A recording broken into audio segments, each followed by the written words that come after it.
Hello दोस्तों, नमस्कार। सभी को जय हिंद, जय भारत, वंदे मातरम, सगळ्यांना होळी का रामाश्यामा।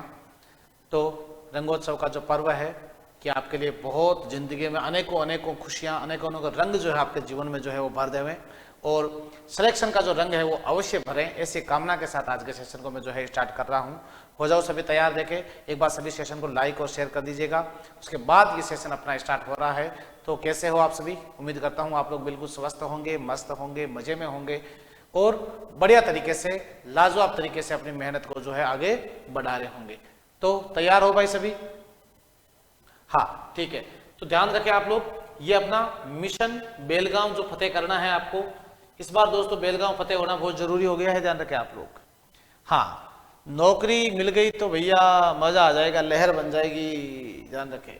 तो पहला क्वेश्चन आपके सामने आ गया है, ये रहा आज के सेशन का पहला क्वेश्चन बाबू भैया कि निम्नलिखित में से किस संविधान संशोधन के बाद 6 वर्ष से 14 वर्ष के बच्चों के लिए शिक्षा का मौलिक अधिकार बन गया था?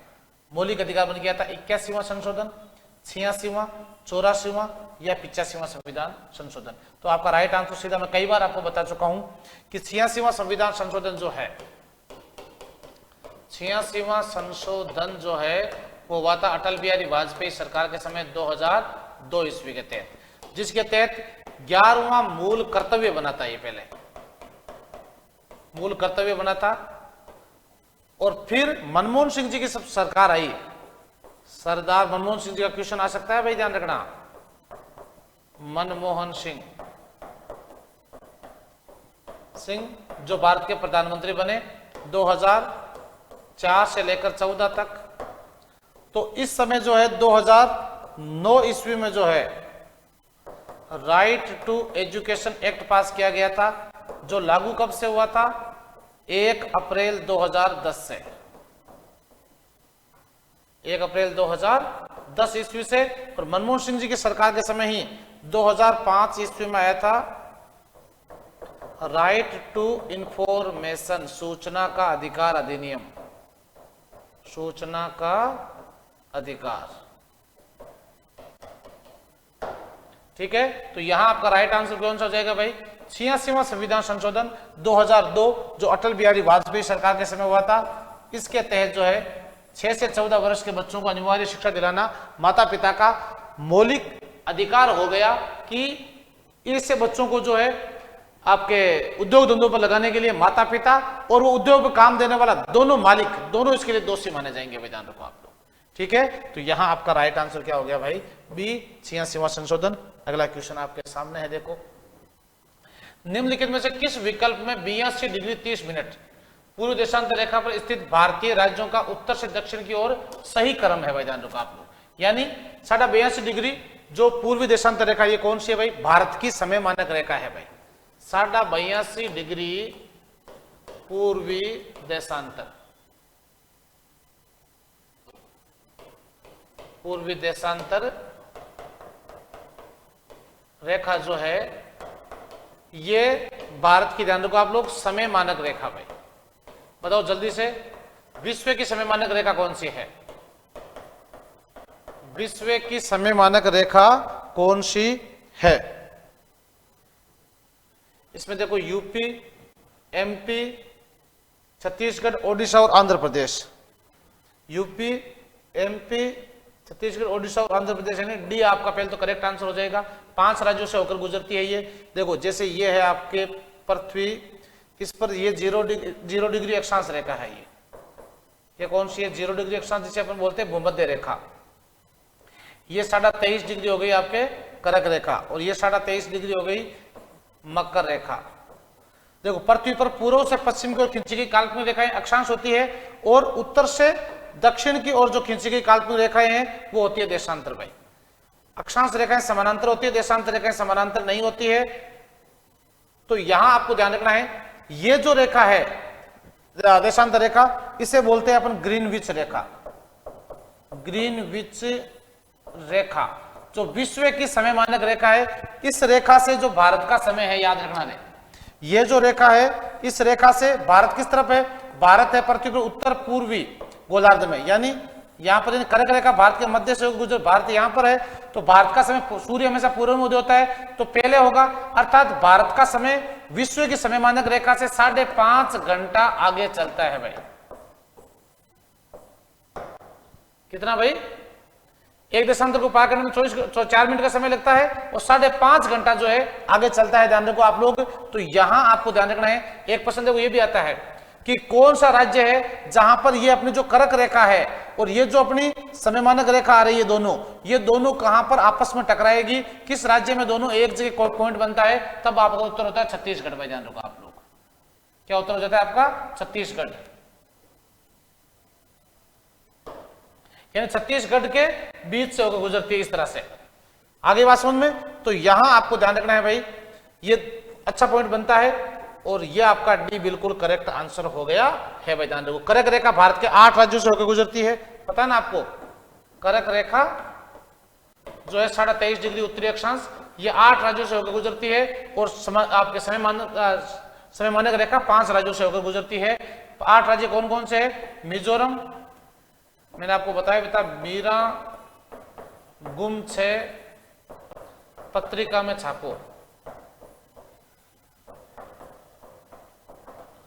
मिजोरम,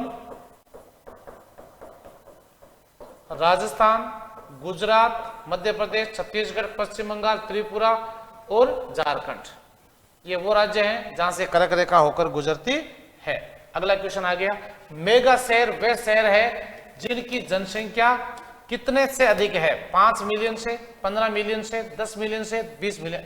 ये क्वेश्चन आजकल जो है बहुत बड़ा, कई बार पूछ देते हैं, तो इसमें अपना गड़बड़ हो जाती है, जान लो आप लोग।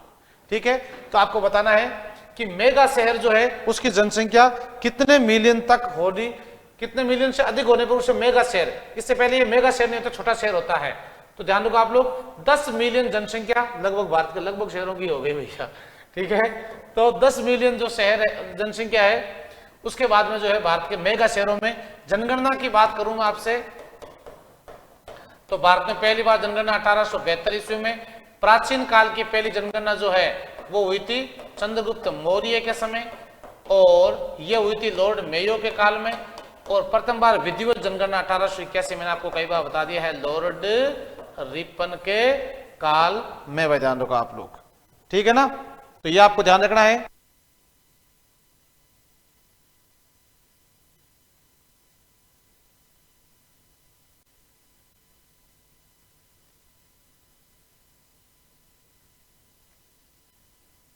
हाँ, तो 1881 ईस्वी में लॉर्ड रिपन के काल में पहली बार विधिवत जनगणना हुई थी, तो 10 मिलियन आपका यहां पर बिल्कुल करेक्ट आंसर हो जाता है भाई, सी। और इसके बाद में अगर आपसे ये पूछे, चलो बताओ देखे कि विश्व की पहली जनगणना किस देश में हुई थी, बताओ देखे। विश्व में पहली जनगणना फर्स्ट, तो वो हुई थी बेबीलोन। प्राचीनतम विश्व की जनगणना कहां हुई थी? बेबीलोन। बेबीडोल नहीं है, बेबीलोन ध्यान रखना, जो वर्तमान में कहां पर है? ईरान में है, ध्यान रखो आप लोग। और वैसे गणना के आधार पर पहली जनगणना प्राचीन काल की मानते हैं, वो हुई थी कहां पर? स्वीडन देश में। तो यहां आपका राइट आंसर हो गया है भैया सी, आपका यहां पर बिल्कुल एक्यूरेट करेक्ट आंसर हो गया है। अगला क्वेश्चन आपके सामने आ गया है, ये बताओ देखे, निम्नलिखित में से प्लेटो की किस पुस्तक का महात्मा गांधी द्वारा गुजराती में अनुवाद किया गया था? ध्यान रखो आपको, चारमिडिस, रिपब्लिक, अपोलोजी या क्रीटो, किस पुस्तक का जो है गांधी जी के द्वारा जो है गांधी जी के द्वारा गुजराती भाषा में अनुवाद किया गया था? ध्यान रखो आप लोग, प्लेटो के द्वारा। तो प्लेटो की पुस्तक जो है वो अपोलोजी जो है, इसका गांधी जी ने गुजराती में अनुवाद किया था। ध्यान रखो आप लोग, बिल्कुल सी आपका करेक्ट आंसर हो जाएगा। हाँ, और अब आपको यहां पर देखो, गांधी जी जो है, गांधी बाबा, गांधी जी जो है, इनके द्वारा लिखी गई है माई एक्सपेरिमेंट विद ट्रूथ, सत्य के साथ मेरे प्रयोग।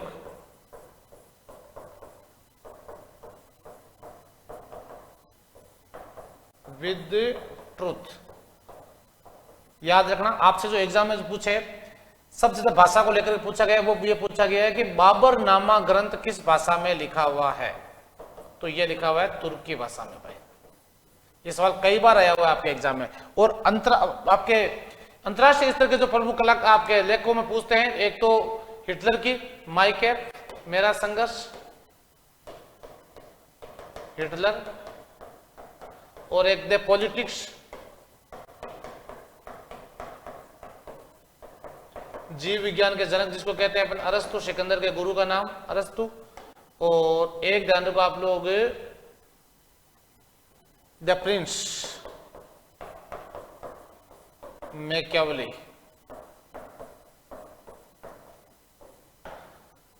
तो ये पुस्तकें जो है आपके एग्जाम में पूछी गई है कई बार, ध्यान रखे हुए आप लोग। तो सी आपका यहां पर करेक्ट आंसर है।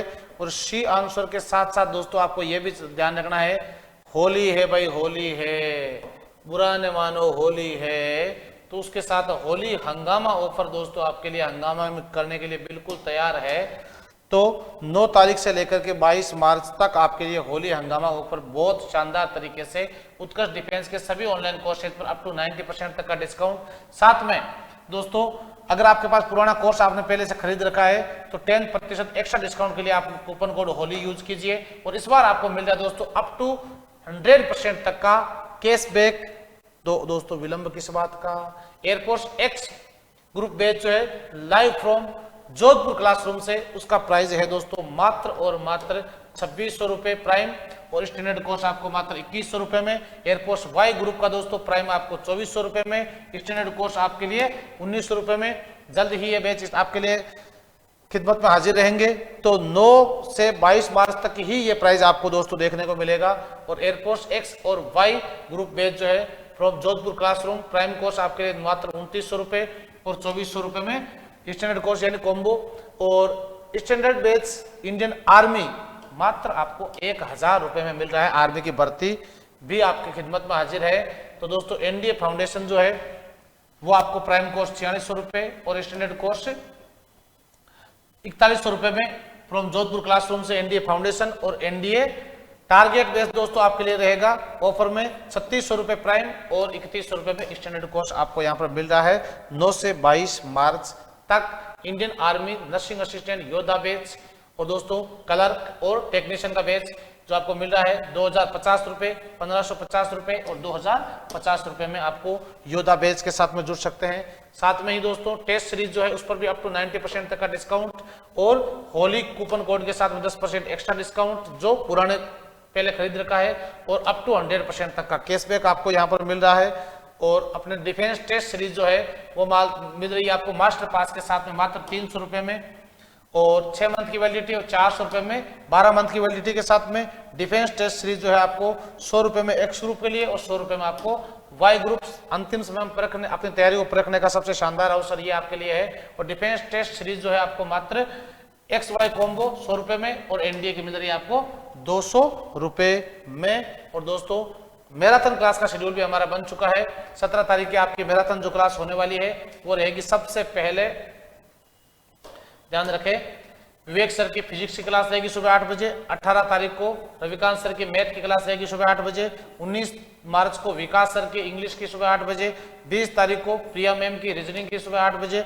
21 तारीख को मैथ और जीके दोनों रहेगी, ध्यान रखें आप लोग। ऋषभ सर की रहेगी मैथ की सुबह 8 बजे और जीके की रहेगी शाम की 4 बजे अपनी क्लास रहेगी जीके जीएस का सुपड़ा साफ, बोले तो एकदम झकास। और उत्कर्ष बुकशाला में दोस्तों आपको अप टू 90% तक का मिल रहा है सभी बुक्स पर आपको शानदार डिस्काउंट। तो इसका लाभ भी आप लोग ले सकते हैं और अगले क्वेश्चन का उत्तर भी आप लोग बढ़िया तरीके से दे सकते हैं। बता दो जल्दी से देखें कि झरिया कोयला किस क्षेत्र झारखंड के किस जिले में स्थित है भाई? रांची में है, धनबाद में है, हजारीबाग में है या चाईबासा में है? देखो आपको पता है कि कोयला नगरी के रूप में सबसे फेमस स्थान कौन सा है? धनबाद ही है, इसीलिए कोयला नगरी बोलते हैं इसको। धनबाद को क्या बोलते हैं? कोयला नगरी। और झारखंड में सर्वाधिक खनिज निकलते हैं। छोटा नागपुर का पठार झारखंड में ही है जिसे अपन खनिजों का घर कहते हैं भाई, ध्यान रखो आप लोग। और फिर अगला क्वेश्चन आ गया है, मधुबनी पेंटिंग जो है वो किस राज्य से संबंधित है? यूपी से है, बिहार से है, महाराष्ट्र से है या फिर मध्य प्रदेश से है भाई? मधुबनी, मधुबनी भाई बिहार। जैसे आती है फड़ चित्रकला, ये कहां की है? ये अपने राजस्थान की है। कपड़े के ऊपर लोक देवताओं की जीवनी जो है मांडना, ये महाराष्ट्र के है। मांडना कहाँ के है भाई? महाराष्ट्र के है, जान रखो आप लोग। तो यहाँ आपका मधुबनी पेंटिंग जो है, इसका चित्र भी मैंने शायद नहीं लगाया, कोई बात नहीं। मधुबनी पेंटिंग जो है वो बिहार की है, ध्यान रखो आप लोग। और पेंटिंग्स को लेकर के, चित्रकला को लेकर के अगर प्रश्न आए तो चित्रकला का स्वर्णकाल भारत के समय किसका काल कहता है भाई? जहांगीर का समय भारतीय चित्रकला का स्वर्णकाल कहलाता है। जहांगीर ने अपनी आत्मकथा तुजुक ए जहांगीरी में लिखा है कि मैं किसी भी चित्र को देखकर चित्रकार का नाम बता सकता हूं। चित्र में आंख किसी और ने और भौहें किसी और ने बनाई है तो मैं उन दोनों चित्रकारों के नाम बता सकता हूं। ठीक है। और यहां दोस्तों ध्यान रखें, किस अनुच्छेद के तहत राष्ट्रपति को समाधान की शक्ति प्रदान की गई है? 123, 72, 111 या 53? ध्यान रखो आप लोग। देखो सभी को ध्यान रखना है, अनुच्छेद 123 जो है इसके तहत राष्ट्रपति अध्यादेश जारी करता है, ऑर्डिनेंस पावर। और अनुच्छेद 111 के तहत pocket veto power, pocket veto power यानी जेबी वीटो शक्ति। अनुच्छेद 53 यानी 52 में राष्ट्रपति के पद का प्रावधान होता है और 53 में जो है राष्ट्रपति कार्यपालिका शक्तियां राष्ट्रपति में निहित होती है। तो यहां आपका राइट आंसर हो जाएगा भाई आर्टिकल 72। सुनना अच्छे से देखो, राष्ट्रपति किसी भी व्यक्ति की सजा को कम या माफ कर सकता है, यहां तक कि राष्ट्रपति मृत्यु दंड को भी माफ कर सकता है। भाई ध्यान रखो आप लोग, मृत्यु दंड को किसके तहत? आर्टिकल 72 के तहत। राज्यपाल जो है, राज्यपाल के पास भी समाधान होती है। अनुच्छेद 161 के तहत राज्यपाल किसी भी व्यक्ति की सजा को कम या माफ कर सकता है लेकिन मृत्युदंड को माफ नहीं कर सकता। यह प्रावधान भारत का संविधान केवल राष्ट्रपति को देता है, आर्टिकल 72। इसीलिए जब किसी को फांसी की सजा सुनाई जाती है तो वो अपनी अंतिम याचिका किसके पास भेजता है भाई? राष्ट्रपति के पास भेजता है। राष्ट्रपति के पद का प्रावधान जो है वो है आर्टिकल 52 में। ध्यान रखो आप लोग, अनुच्छेद 108 के तहत होता है राष्ट्रपति का ज्वाइंट सेशन यानी संयुक्त अधिवेशन। और अपने एग्जाम में जो सबसे ज्यादा पूछते हैं वो पूछते हैं, एक तो आर्टिकल राष्ट्रपति का 352 राष्ट्रीय आपातकाल, नेशनल इमरजेंसी, एक राज्य आपातकाल अनुच्छेद 356 जो मणिपुर में भी लगा हुआ है, राज्य आपातकाल, और एक अनुच्छेद 360 फाइनेंशियल इमरजेंसी यानी वित्तीय आपातकाल, वित्तीय आपातकाल। तो यहां आपका राइट आंसर हो गया भाई 72। ये था अपना दोस्तों शानदार और लाजवाब मॉडल पेपर सॉल्यूशन। तो मॉडल पेपर सॉल्यूशन दोस्तों बिल्कुल एकदम आपके वाई ग्रुप में जैसा मॉडल जैसे क्वेश्चन आते हैं उसी क्वेश्चनों को यहां ध्यान रखो सीधा कॉपी पेस्ट किया गया, यानी अब तक जो पूछे गए उन क्वेश्चनों को, और उनके जैसे क्वेश्चन जो है वो मैंने इसके पोस्टमार्टम में पूरा तैयार किया है। तो एक क्वेश्चन में से कितने कितने क्वेश्चन अपन ने सोल्व किए हैं। अगर आप लोग दोस्तों इतने क्वेश्चनों को बढ़िया तरीके से सोल्व कर लेते हैं तो बेलगांव की टिकट जो है वो कंफर्म हो सकती है आपकी। तो आप लोग बढ़िया तरीके से दोस्तों मेहनत करें और जुड़े रहें टीम उत्कर्ष के साथ में। और ध्यान रखना इस बार मिशन बेलगांव को जो फतेह है आपको अवश्य करना है। ऐसी कामना के साथ में दोस्तों मिलेंगे अपन और एक शानदार सेशन के साथ में। तब तक दीजिए आप लोग मुझे इजाजत। सभी को पुनः होली का रामा श्यामा। और दोस्तों ध्यान रखें रंगोत्सव का त्योहार है, बढ़िया तरीके से मनाइए। फालतू के जो किंतु परंतु हैं उनको छोड़ करके बढ़िया तरीके से का त्योहार है, बढ़िया तरीके से मन से दिल से मनाइए। ध्यान रखें आप लोग। लेकिन जिनका एग्जाम है उनको थोड़ा सा धैर्य धारण करना है ना, कि 22 मार्च अब कोई ज्यादा दूर नहीं है, ये अंतिम समय होता है ना, इसमें थोड़ा सा बढ़िया तरीके से मेहनत करनी पड़ती है अपन को। तो आप लोग लगे रहिए, बढ़िया तरीके से मेहनत करिए, आपकी मेहनत भगवान सफल करें और अगला रंग जो है वो सिलेक्शन वाला रंग आपके ऊपर चढ़े। ऐसी कामना के साथ पुनः आपकी होली को सभी को शुभकामनाएं। और दोस्तों मिलते हैं एक और शानदार मॉडल पेपर सेशन के साथ में। तब तक दीजिए आप लोग मुझे इजाजत। मैं श्री चरण पुनः आप सभी का बहुत बहुत स्वागत और अभिनंदन करता हूं। सभी को जय हिंद, जय भारत, वंदे मातरम।